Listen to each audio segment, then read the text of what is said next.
बहुत बहुत स्वागत है आपका। Thank you very much for coming to the session. तो आज की प्रैक्टिस शुरू करते हैं। देखिए, कुछ डेली यूज के सेंटेंसेस की प्रैक्टिस करेंगे और हर सेंटेंस के ग्रामर को, स्ट्रक्चर को साथ के साथ समझेंगे ताकि कंसेप्ट क्लियर हों। इनके बेसिस पे आप दूसरे सेंटेंसेस बना पाएं। कई बार कंफ्यूजन होता है, अनटिल कहाँ लगाएं, अनलेस कहाँ लगाएं, लेटली कहाँ लगाएं, इन डेज, फॉर डेज में क्या फ़र्क है। तो सेंटेंसेस के थ्रू ग्रामर समझेंगे कि कौन सी सिचुएशन में क्या ग्रामर हमको लगानी है। राइट, सिर्फ ग्रामर नहीं है, इन बातों को कहने का एक नॉर्मल तरीका देखेंगे, ट्रांसलेशन कैसे किया जा सकता है और नेचुरली अगर कोई अंग्रेज कहता, बिल्कुल नेचुरली सिचुएशन के हिसाब से सेंटेंस को कैसे बनाया जाना है। ऑलराइट, सो आपने कई दिनों से क्लास नहीं करी है। Actually this conversation is going on between husband and wife again. Right, तो वाइफ ने हस्बैंड से कहा कि आपने कई दिनों से क्लास नहीं करी है। तो एक बेसिक तरीका हुआ कहने का, you haven't given classes for days. देखिए, मैं आपको इसमें कंफ्यूजन भी बताऊंगा क्या होता है। देखिए, you haven't given classes for days. देखिए, एक्चुअल में जो क्लास देता है टीचर जो है वो क्लास देगा, गिव करेगा, और जो स्टूडेंट है वो क्लास को लेगा, टेक या फिर अटेंड कह सकते हैं। राइट, अगर यही बात किसी स्टूडेंट से कही जाती है कि आपने कई दिनों से क्लास नहीं करी है, तो कह दिया जाता है you haven't attended class for days, या फिर you haven't taken class for days. Getting my point. लेकिन टीचर से कही जा रही है so you haven't given classes for days. यहां पर फॉर लगा दिया, कई दिनों से, you haven't given classes for days, एक तरीका हुआ। अब इसी चीज को कहने का एक दूसरा तरीका है, you haven't given classes in days. अब देखिए, यहाँ पर इन डेज कह दिया गया और यहाँ पर फॉर डेज कह दिया गया। एक्चुअल में यहाँ पर जो इन डेज है ये ज्यादा अप्रोप्रिएट है। इनको लेके कंफ्यूजन इसलिए होता है क्योंकि ये इंटरचेंजेबली यूज कर लिए जाते हैं। कोई भी काम अगर नहीं हुआ है काफी समय से, तो वहां पर हम इन का इस्तेमाल करते हैं। जैसे कि I haven't met my friend in months, यानी कोई काम अगर नहीं हुआ है, I haven't met my friends in months, यानी कई महीनों से नहीं मिला हूं। तो नेगेटिव सेंटेंस में हम इनका इस्तेमाल करेंगे जब कोई काम नहीं हुआ है काफी समय से। Right, so I haven't given classes in days, यानी दी नहीं है क्लासेस, तो इन यहाँ पे ज्यादा अप्रोप्रिएट है। राइट, अगर हम यहाँ पर ये कहने की कोशिश करें हम कई दिनों से फ्रेंड्स हैं, अब इसमें एक पॉजिटिविटी नजर आ रही है, हम कई दिनों से फ्रेंड्स हैं, so we have been friends for days. Getting my point. तो यहाँ पर इनका इस्तेमाल इनअप्रोप्रिएट हो जाएगा। तो कोई काम अगर हम बताते हैं नहीं हुआ है काफी समय से, तो इनका इस्तेमाल कर लेंगे, और हुआ है तो फॉर का इस्तेमाल कर लेंगे। राइट, जैसे कि I have been learning English for days, यानी काफी समय से सीख रहा हूं, तो फॉर लगा दिया, पॉजिटिविटी बता रहा हूं। अगर आपको कहना पड़े कि मैंने कई दिनों से आपकी वीडियो नहीं देखी है, मैंने कई दिनों से आपकी वीडियो नहीं देखी है, please try to write this sentence in comment section in English. लिखने की कोशिश करिए, बहुत ही आसान है। आप बनाते चलिए, जब आप सेंटेंसेस लिखेंगे कमेंट सेक्शन में तो आपको स्ट्रक्चर याद होगा और हम हर कमेंट को हम पढ़ते हैं। आपका सेंटेंस ठीक होगा then I give you a like, और गलत होगा तो उसको करेक्ट कर देंगे। ऑलराइट, अब देखिए, ये हमने एक अवस्था बताई है, कुछ काम हुआ नहीं है काफी समय से। काफी समय को इंडिकेट करने के लिए कितनी बातें कह सकते हैं आप कह के देखिए, you have not been giving classes for days. यहाँ पर हमने you have not been giving जब कह दिया, यानी कि नहीं कर रहे हो क्लासेस, कंटिन्यूटी बताने की बस कोशिश करी है। So you have not been giving classes for days, काफी समय से आप क्लासेस नहीं दे रहे हो। राइट, यहाँ पर ये भी कहा जा सकता है you have not been giving classes in days, ये भी कहा जा सकता है। नेगेटिव बता रहे हैं आप, तो इंटरचेंजेबली यूज होते हैं एक्चुअल में। ये कुछ एक केस आता है जहां पर थोड़ा सा बिल्कुल ही ऊट पटांग लगेगा सुनने में, बट सेंटेंस ग्रामेटिकली करेक्ट है। Right, so you have not been giving classes for days, क्योंकि ये बात टीचर से कही जा रही है कि बहुत दिनों से क्लासेस नहीं दे रहे हो। एक और तरीका देखिए पुरानी बात को इंडिकेट करने का, पहले से, इट्स बिन डेज, काफी समय हो गया, since you gave a class. या दूसरे लहजे में कह दिया गया, it has been days, it's been many days, it's been one month, जो भी समय हो गया, काफी समय हो गया, कब से, सिंस, जब तुमने, यू गेव अ क्लास, एक क्लास दी थी। सिंस का मतलब एक्चुअल में होता क्या, देखिए सिंस और फॉर को लेके बहुत कंफ्यूजन रहता है। आई हैव बीन के बाद में, हैज बीन के बाद में सिंस लगाऊं या फॉर लगाऊं, एक ही लॉजिक है इसका कि अगर आप ड्यूरेशन बताएंगे तो आप फॉर का इस्तेमाल करेंगे, और अगर आप स्टार्टिंग पॉइंट बताएंगे तो आप सिंस का इस्तेमाल करेंगे। इसमें कैलेंडर की डेट, घड़ी के टाइम से कोई लेना देना नहीं है। यहाँ पर कहा क्या जा रहा है, it has been many days, कई दिन हो गए हैं, सिंस लगा के बताया, कब से, जब तुमने आखिरी क्लास करी थी या जब से तुम क्लास नहीं दे रहे हो। हम स्टार्टिंग पॉइंट की बात कर रहे हैं। अगर यहाँ मैं ड्यूरेशन की बात करूं, तुम एक महीने से क्लास नहीं दे रहे हो। Right, so you have not been giving classes for one month कह दूंगा, क्योंकि ड्यूरेशन है वो। फॉर एक महीना, 2 महीना, 2 घंटा, 5 घंटा, ड्यूरेशन है, स्टार्टिंग पॉइंट नहीं बता रहा हूं मैं एक महीने से, तो फॉर वन मंथ। लेकिन अगर स्टार्टिंग पॉइंट बताऊंगा, so it's been one month since you last give a class, यानी स्टार्टिंग पॉइंट वो है इसका जब आपने आखिरी बार क्लास दी थी। आई होप यू समझ में आपको आया होगा। जैसे कि मैं तुम्हारा यहाँ पर 1 घंटे से वेट कर रहा हूँ, अब ये यहाँ पर मैं ड्यूरेशन बता रहा हूँ केवल। So I have been waiting for you for 1 hour, right. अगर मैं स्टार्टिंग पॉइंट बताऊं, मेरे पास समय है 2 बजे से वेट कर रहा हूँ। I have been waiting for you since 2 o'clock, यहाँ पे हमारे पास समय था, राइट। अगर मैं ये कहूँ कि जब से आया हूं तब से वेट कर रहा हूँ, ये भी स्टार्टिंग पॉइंट है, आने वाले पॉइंट पे एम्फेसाइज कर रहा हूँ, जब से आया हूं तब से वेट कर रहा हूं। So I have been waiting for you since I arrived, तो स्टार्टिंग पॉइंट बता दिया, जब से आया हूं तब से ये काम शुरू हुआ। I have been waiting for you since I arrived here, getting my point. अगर ड्यूरेशन है, I have been waiting for you for 5 minutes, I have been waiting for you for 1 year। Duration है, starting point नहीं बताया मैंने। अगर confusion दूर हुआ हो तो प्लीज बताइएगा जरूर कि I have understood the difference between since and for, right. Comment section में लिखिएगा, प्लीज लिखिएगा, इस सेंटेंस को लिखिएगा जो मैंने अभी बोला, लिख करके देखिए एक बार याद रहा या नहीं रहा। अब देखिए यहाँ पर हम पहले का कुछ बता रहे हैं, एक और तरीके से सेंटेंस को बोला जा सकता है, it's been days since you last give a class. यहाँ पर भी हमने बताया आखिरी बार जब क्लास कर रही थी तो सिंस लगा दिया कि वो स्टार्टिंग पॉइंट था, आखिरी क्लास किस चीज का, ये ड्यूरेशन का। So it's been days since you last give a class. अगर आपको एक और तरीके से आप पुराना समय बता सकते हैं कुछ समय से, तो आप कह सकते हैं you have not been giving classes lately, you have not been giving classes, आप सम क्लासेस नहीं दे रहे हैं कुछ समय से, तो इसका मतलब हो जाता है लेटली। लेटली का मतलब है रिसेंट ड्यूरेशन से अब तक, right. So you have not been giving classes lately, यानी आप क्लासेस नहीं दे रहे हैं कुछ समय से। मैं ये कहूँ मैं कुछ समय से बहुत सिगरेट पीने लगा हूँ, I have been smoking a lot lately. Lately यानी रिसेंट पास्ट से, राइट। यहाँ फॉर ए वाइल का भी इस्तेमाल किया जा सकता है, I have been smoking a lot for a while, यानी कुछ समय से। फॉर ए वाइल का मतलब ये शॉर्ट ड्यूरेशन, लेटली का मतलब है पास्ट ड्यूरेशन। तो ये इतने छोटे छोटे जो कंफ्यूजन है ना, एक्चुअल में ये कंफ्यूजन नहीं है, हम परफेक्ट बोलने की कोशिश करने लग जाते हैं। होता ही है, आप लेटली कह सकते हैं, फॉर ए वाइल कह सकते हैं, फॉर डेज कह सकते हैं, इन डेज कह सकते हैं, इंटरचेंजेबली। हर सेंटेंस का मतलब समझ लीजिए यही है कि भैया बहुत दिनों से कोई काम हुआ नहीं है, गेटिंग माय पॉइंट। और इसमें भी ये नहीं है कि हुआ या नहीं हुआ, बताने का तात्पर्य ये है कि भाई मैं पहले की ड्यूरेशन को लेकर के बता रहा हूँ कोई बात, राइट।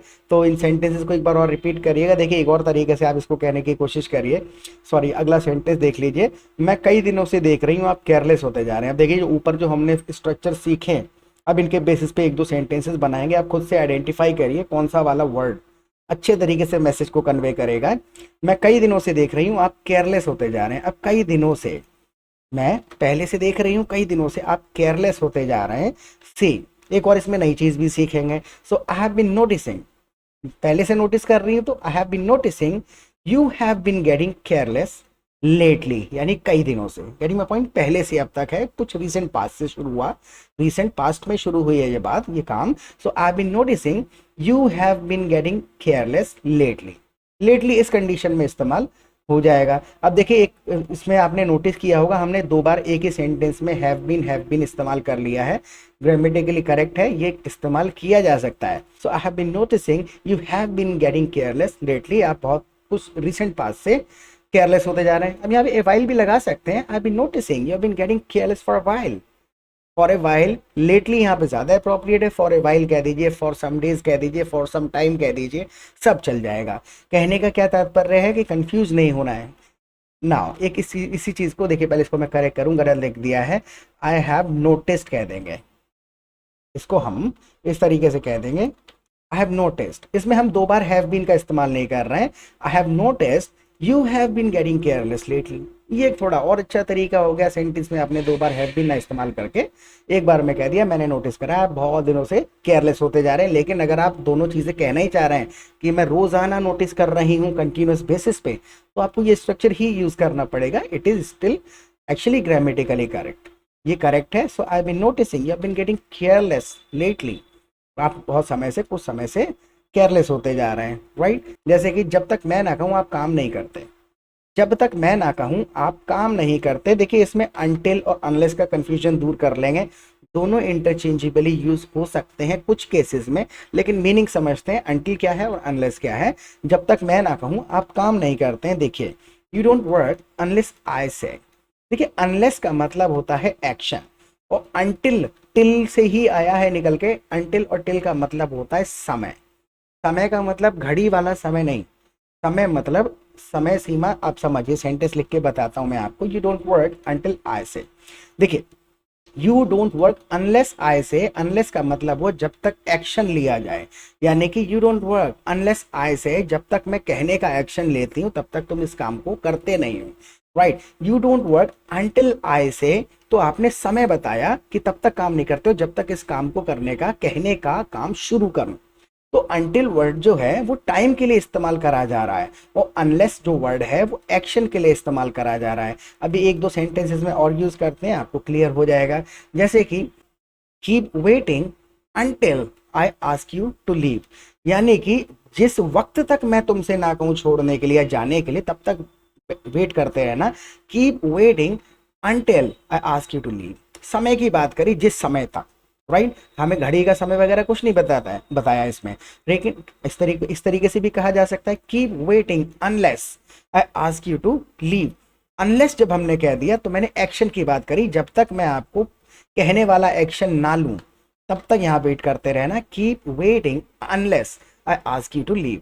Got the point. तो अब दोनों कहे जा सकते हैं, एक्शन और टाइम, मतलब कुल मिलाकर के उसको वेट करने को कहा जा रहा है जब तक आप ये काम ना करें। तो दोनों इंटरचेंजेबली यूज करे जा सकते हैं। अंटिल आप ऐसी अवस्था में इस्तेमाल करेंगे जहां आप टाइम की बात कर रहे हैं, किसी काम के होने के समय, किसी काम के होने के समय की बात कर रहे हैं। और अनलेस आप ऐसी अवस्था में इस्तेमाल कर रहे हैं जहां आप काम की ही बात कर रहे हैं। Getting my point. Keep waiting unless I ask you to leave, इसका मतलब ये हुआ मैं अपने उस कहने की एक्शन की बात कर रहा हूँ। Keep waiting until I ask you to leave, समय की बात कर रहा हूँ। राइट, जब तक ना कहूँ, समय पे एम्फेसाइज कर दिया, बस इतना सा फर्क है। नाउ कोई एक सेंटेंस बनाने की कोशिश करिए अंटिल और अनलेस को यूज करके। हर कमेंट को हम पढ़ते हैं, सेंटेंस आपका ठीक होगा तो बता देंगे और गलत होगा तो एक्सप्लेन कर देंगे कमेंट्स में। Right, now look at the next sentence. इसको एक और तरीके से बोल करके देखिए, जब तक मैं आपको याद ना दिलाऊं। देखिए, इसको पहले मैं हिंदी लिख देता हूं, मैंने पहले इंग्लिश लिख दिया। जैसे आपको ये कहना पड़े, जब तक मैं याद ना दिलाऊं आप काम नहीं करते। जब तक मैं याद ना दिलाऊं आप काम नहीं करते हैं। सो यू डोंट वर्क, आप काम नहीं करते unless I remind you. Action की बात कर दी, जब तक मैं याद ना दिलाऊं। राइट, अगर इसी की जगह अंटिल यूज कर लिया जाए वो भी सही है। You don't work until I remind you, जब तक समय की बात कर दी। तो आई होप थोड़ा बहुत क्लियर हुआ होगा कंफ्यूजन। देखिए, अब एक सेंटेंस है, ऊपर जो हमने स्ट्रक्चर अभी तक थोड़े से उनका आइडिया लिया है उसको यूज करके बोलने की कोशिश करिए। मैं कई दिनों से बीमार हूँ, मैं कई दिनों से बीमार हूँ। एक चीज और है, मैं आपका 1 मिनट लूंगा, प्लीज स्किप मत करिएगा इस पार्ट को। देखिए, अगर आप हमारे चैनल पे पहली बार आए हैं तो चैनल को सब्सक्राइब कर लीजिएगा, और दूसरा, आप हमारी लाइव क्लासेस अटेंड कर सकते हैं। लाइव क्लासेस के दो फायदे होंगे। सबसे पहले हम आपको अपने प्रैक्टिस ग्रुप में ज्वाइन कर लेंगे, जहाँ पे आप 200-300 पार्टिसिपेंट्स के साथ पूरा दिन प्रैक्टिस कर सकते हैं। अगर प्रैक्टिस नहीं करेंगे, रियल सिचुएशन में बातें नहीं करेंगे तो फिर फ्लुएंसी नहीं आएगी, ट्रांसलेशन बनाते रहेंगे। यहाँ पे आपको एटमॉस्फेयर मिल जाएगा, पूरा दिन ग्रुप में कॉन्वर्सेशन होती रहती है, वहाँ पे पार्टिसिपेट करिए, पार्टिसिपेंट्स के साथ फ़ोन पे बात करिए। जूम, गूगल मीट पे लोग अपनी मीटिंग स्टार्ट करते हैं, किसी भी समय ग्रुप में बैठ के प्रैक्टिस करेंगे तो अपना लेवल पता चलेगा, थोड़ा सा हेजिटेशन निकलेगी, कॉन्फिडेंस आएगा। राइट, तो वहाँ पर कोई लिमिट नहीं है, जब चाहे प्रैक्टिस कर सकते हैं। और शाम को फिर लाइव क्लासेस होती हैं हमारी, वहाँ पर भी we simply come together every evening and we discuss some complicated grammatical rules and sentence structures for 2 hours. जैसे ये कन्फ्यूजन्स हैं छोटे छोटे, क्या लगाऊं क्या नहीं लगाऊं, इस प्रकार के डिस्कशंस होते हैं। लोग अपने अपने क्वेश्चन पूछते हैं, किसी ने कुछ सुना है, कुछ कन्फ्यूजन है। डिस्कशन में जब आप बैठेंगे ना, 15-20 दिन में आपके सारे कंसेप्ट एंड डाउट्स क्लियर हो जाएंगे, कोई कंफ्यूजन नहीं रह जाएगा। अनलेस बोलूं, अंटिल बोलूं, वुड बोलूं, कुड बोलूं, शुड बोलूं, कुड हैव बोलूं, या हैज कहाँ लगाऊं, डिड कहाँ लगाऊं, बार बार सुनेंगे, सिचुएशन के साथ समझ आ जाएगा। फिर सेंटेंसेस को आदत में डालने का जो केस है, तो सेंटेंसेस को आदत में जल्दी जल्दी याद नहीं आ रहा है, तो उसके लिए प्रैक्टिस करनी है। उसके लिए आपको यहाँ पे प्रैक्टिस पार्टनर्स मिल जाएंगे। कोई मंथली फीस नहीं चार्ज करते हम, एक बार छोटा सा अमाउंट आपको देना है, उसके बाद सब कुछ अनलिमिटेड है। जब तक आप फ्लुएंट नहीं हो जाते तब तक आप क्लासेस अटेंड कर सकते हैं, ग्रुप में प्रैक्टिस कर सकते हैं। राइट, सो मोस्ट वेलकम है, लाइव क्लासेस में आइए, काफ़ी ज़्यादा हेल्प मिलेगी, जल्दी हो जाएगा। ओके, और let's get back to it now. मैं कई दिनों से बीमार हूं, तो इस 100 तरीके से कहा जा सकता है, कोई ये क्वेश्चन का आंसर थोड़ी होता है। आपके ऊपर है किस लहजे में आप कहना चाहें। आप कह सकते हैं I have been sick for days. थोड़ा सा बस ये लॉजिक याद रखना है कि भैया I have been sick, positivity बता रहे हैं कि भैया कुछ हो रहा है कई दिनों से, तो I have been sick for days. मैं कई दिनों से ऑफिस नहीं गया हूँ, I haven't gone to office in days. कुछ नहीं हुआ है तो इन, कुछ है पॉजिटिव, कुछ चीज है तो फॉर लगा देंगे। So I have been sick for days. अब फॉर डेज की जगह आप और भी कुछ लगा सकते हैं, I have been sick lately. Lately यानी रिसेंट पास्ट से मैं बीमार चल रहा हूँ, right right. I have been sick for a while, कुछ समय से बीमार हूँ, राइट। तो वो आपके ऊपर डिपेंड करता है, लेकिन ये फॉर ए वाइल का है, लेटली का है, फॉर डेज का है, इन डेज का है, पता होना चाहिए कि क्यों कह रहे हैं, राइट। अब अगला सेंटेंस देखिए एक बार कि आप कई दिनों से मॉर्निंग वॉक पर भी नहीं गए हो। अब यहाँ पर कहा जा रहा है कई दिनों से नहीं गए हो मॉर्निंग वॉक पर, राइट। अब यहाँ पर क्या है, नेगेटिव है, कुछ काम नहीं किया गया है। तो आप कह दीजिए you haven't gone for a morning walk, you haven't gone for a morning walk in days. हालांकि कंपलसरी थोड़ी है, आप कह दीजिए you haven't gone for a morning walk for days. और भी कहा जा सकता है, it is not grammatically incorrect, लेकिन ये ज्यादा अच्छा लगता है कि भाई नेगेटिविटी सुनते समय क्या है, अच्छा क्या होता है कि सुनने में इजी समझ आए, वो सेंटेंस स्ट्रक्चर अच्छा है। तो जैसे you haven't gone for morning walk in लगाया आपने, सामने वाला समझ जाएगा कि कुछ हुआ नहीं है, राइट। अगर फॉर कह देंगे तो थोड़ा सा स्ट्रगल करना पड़ेगा, फॉर क्यों कहा गया। हालांकि दोनों ग्रामेटिकली करेक्ट हैं। So you haven't gone for a morning walk in days, आप कई दिनों से मॉर्निंग वॉक के लिए नहीं गए। लेटली कह दीजिए आप, you haven't gone for a morning walk lately. लेकिन इन डेज ज्यादा अप्रोप्रिएट है क्योंकि यहाँ पर कुछ नहीं किया गया है, राइट नाउ। और कुछ समय से सिगरेट भी बहुत पी रहे हो, यहाँ पर क्या हो रहा है, कुछ किया जा रहा है। नेगेटिव से मतलब ये नहीं कि काम नेगेटिव या पॉजिटिव आउटकम की बात नहीं हो रही है, प्रोग्रेस की बात हो रही है। काम प्रोग्रेस पे है या स्टॉप्ड है उस समय से, राइट। सो आप कुछ समय से सिगरेट भी बहुत पी रहे हो, क्या कह देंगे, you have been smoking a lot lately.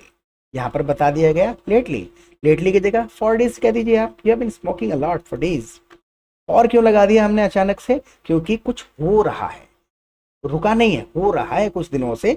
You have been smoking a lot for days, getting my point. Lately लगा दिया रिसेंट पास्ट से, अब वाइल कह दीजिए you have been smoking a lot for a while, एक महीने से you have been smoking a lot for a month, right. तो वो समय लगता चला जाएगा। Look at the next sentence, मैंने कुछ दिनों से एक भी सिगरेट नहीं पी है। अब इसमें कुछ नहीं किया गया है, राइट। तो याद करिए क्या लगाना है, कुछ नहीं किया गया है, मैंने कुछ दिनों से एक भी सिगरेट नहीं पी है। So I haven't even smoked a single cigarette, I haven't even smoked a single cigarette in days. समझ आ गया। आप लेटली कह सकते हैं, ग्रामेटिकली करेक्ट रहेगा, आई haven't smoked a single cigarette lately कहा जा सकता है। तो आप कह दीजिए आई haven't smoked, I haven't even smoked a single cigarette lately. Lately अभी हमने बोल ही दिया था।